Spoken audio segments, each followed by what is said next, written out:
A tantrum. She had got very...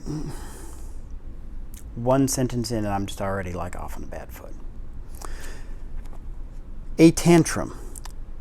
She had got up very early in the morning and had worked hard in the garden, and she was tired and sleepy, so as soon as Martha had brought her supper and she had eaten it, she was glad to go to bed. As she laid her head on the pillow, she murmured to herself, "I'll go out before breakfast and work with Dickon, and then afterwards, I believe, I'll go to see him." She thought it was the middle of the night when she was awakened by such dreadful sounds that she jumped out of bed in an instant. What was it? What was it? The next minute she felt quite sure she knew. The doors were opened and shut, and there were hurrying feet in the corridors, and someone was crying and screaming at the same time, screaming and crying in a horrible way. "It's Colin," she said. "He's having one of those tantrums the nurse called hysterics.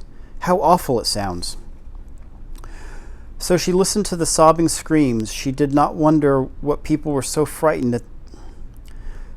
As she listened to the sobbing screams, she did not wonder that people were so frightened that they gave him his own way in everything rather than hear them.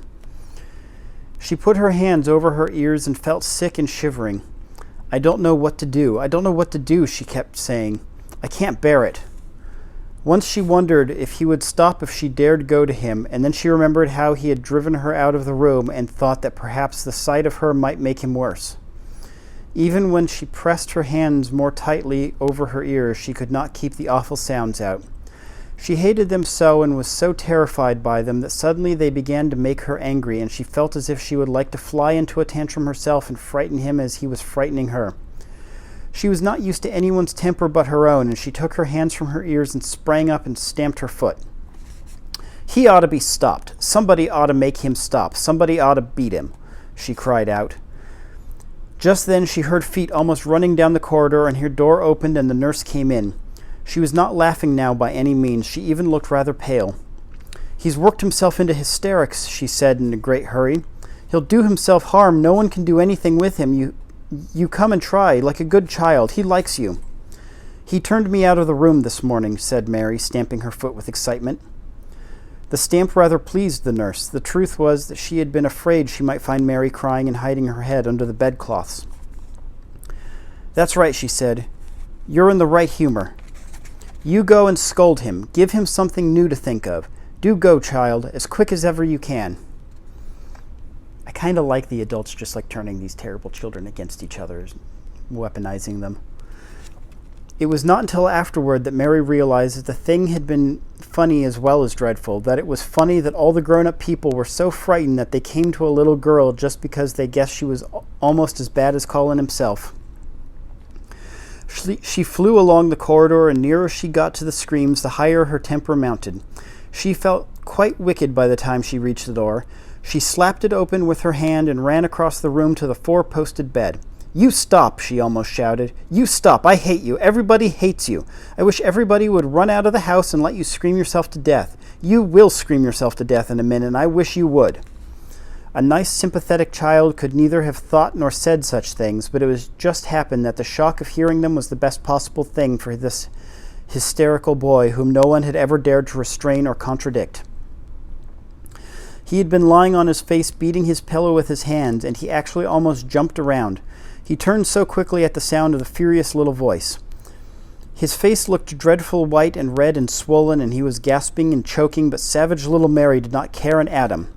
"If you scream another scream," she said, "I'll scream too, and I can scream louder than you can, and I'll frighten you. I'll frighten you." He actually had stopped screaming because she had startled him so. The scream which had been coming almost choked him. The tears were streaming down his face, and he shook all over. "I can't stop," he gasped and sobbed. I can't." "You can," shouted Mary. Half that ails you is hysterics and temper. Just hysterics, hysterics, hysterics," and she stamped each time she said it.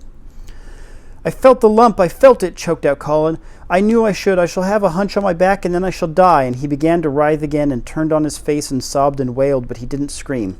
"You didn't feel a lump," contradicted Mary fiercely. "If you did, it was only a hysterical lump. Hysterics makes lumps. There's nothing that matters with your horrid back, nothing but hysterics. Turn over and let me look at it." She liked the word hysterics and felt somehow as if he had an effect on him. He was He was probably like herself and had never heard it before. "Nurse," she commanded, "come here and show me his back this minute." The nurse, Mrs. Medlock, and Martha had been standing huddled together near the door staring at her, their mouths half open. All three had gasped with fright more than once. The nurse came forward as if she were half afraid. Colin was heaving with great breathless sobs.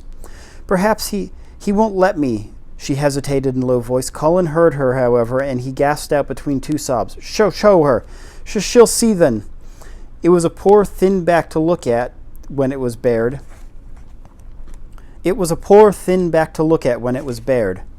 Every rib could be counted and every joint of the spine, though Mistress Mary did not count them as she bent over and examined them with solemn, savage little face.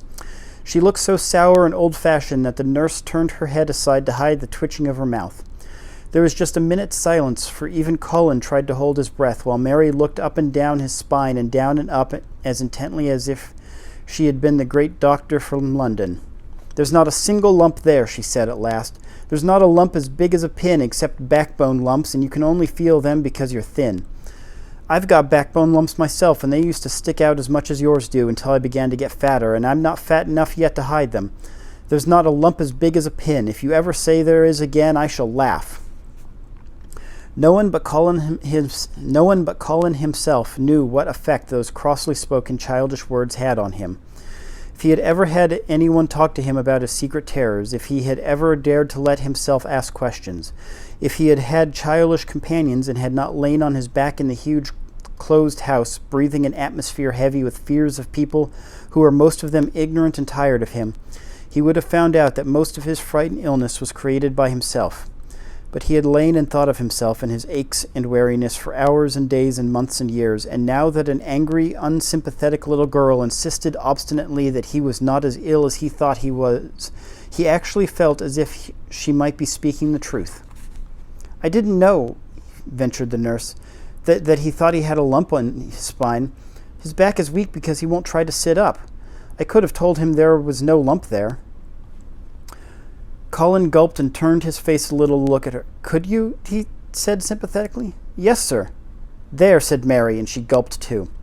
Colin turned on his face again, but for his long-drawn broken breaths, which were the dying down of his storm of sobbing, he lay still for a minute, though. Great tears streamed down his face and wet the pillow. Actually, the tears meant that a curious great relief had come to him. Presently he turned and looked at the nurse again, and strangely enough he was not like a Rajah at all as he spoke to her. "Do you think I could live to grow up?" he said. The nurse was neither clever nor soft-hearted, but she could repeat some of the London doctor's words. "You probably will if you do what you are told to do and not give way to your temper and stay out a great deal in the fresh air. Colin's tantrum had passed, and he was weak and worn out with crying, and this perhaps made him feel gentle. He put out his hand a little toward Mary, and I'm glad to say that, her own tantrum having passed, she was softened too and met him halfway with her hand, so that it was a sort of making up. I'll go out with you, Mary," he said. "I shan't hate fresh air if we can find—" He remembered just in time to stop himself from saying, "if we can find the secret garden," and he ended, "I shall like to go out with you if Dickon will come and push my chair. I do so want to see Dickon and Fox and the Crow." The nurse remade the tumbled bed and shook and straightened the pillows. Then she made Colin a cup of beef tea and gave a cup to Mary, who really was very glad to get it after her excitement. Mrs. Medlock and Martha gladly slipped away, and after everything was neat and calm and in order, the nurse looked as if she would very gladly slip away also. She was a healthy young woman who resented being robbed of her sleep, and she yawned quite openly as she looked at Mary, who had pushed her big footstool close to the four-posted bed and was holding Colin's hand. "You must go back and get your sleep out," she said. He'll drop off after a while if he's not too upset. Then I'll lie down myself in the next room." "Would you like me to sing you that song I learned from my ayah?" Mary whispered to Colin. His hand pulled hers gently, and he turned his tired eyes on her appealingly. "Oh, yes," he answered. "It's such a soft song, I shall go to sleep in a minute." "I will put him to sleep," Mary said, and yawning nurse. "You can go if you like." "Well," said the nurse with an attempt at reluctance, "if he doesn't go to sleep in half an hour, you must call me." "Very well," answered Mary. The nurse was out of the room in a minute, and as soon as was gone, Colin pulled Mary's hand again. I almost told, he said, but I stopped myself in time.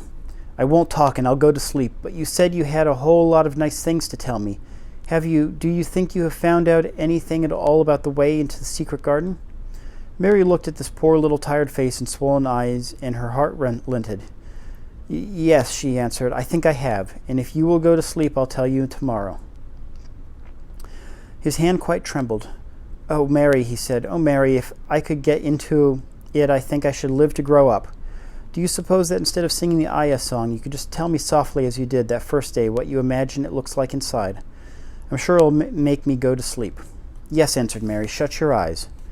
He closed his eyes and lay quite still, and she held his hand and began to speak very slowly and in very low voice. I think it has been left alone so long that it has grown all into a lovely tangle. I think the roses have climbed and climbed and climbed until they hang from the branches and walls and creep over the ground, almost like a strange gray mist. Some of them have died, but many are alive, and when the summer comes there will be curtains and fountains of roses. I think the ground is full of daffodils and snowdrops and lilies and iris working their way out of the dark. Now the spring has begun, perhaps. The soft drone of her voice was making him stiller and stiller, and she saw it and went on. Perhaps they are coming up through the grass. Perhaps there are clusters of purple crocuses and gold ones. Perhaps they are coming up through the grass. Perhaps there are clusters of purple crocuses and gold ones, even now. Perhaps the leaves are beginning to break out and uncurl, and perhaps the gray is changing and a green gauze veil is creeping over everything. And the birds are coming to look at it because it is so safe and still. And perhaps, very softly and slowly indeed, the robin has found a mate and is building a nest.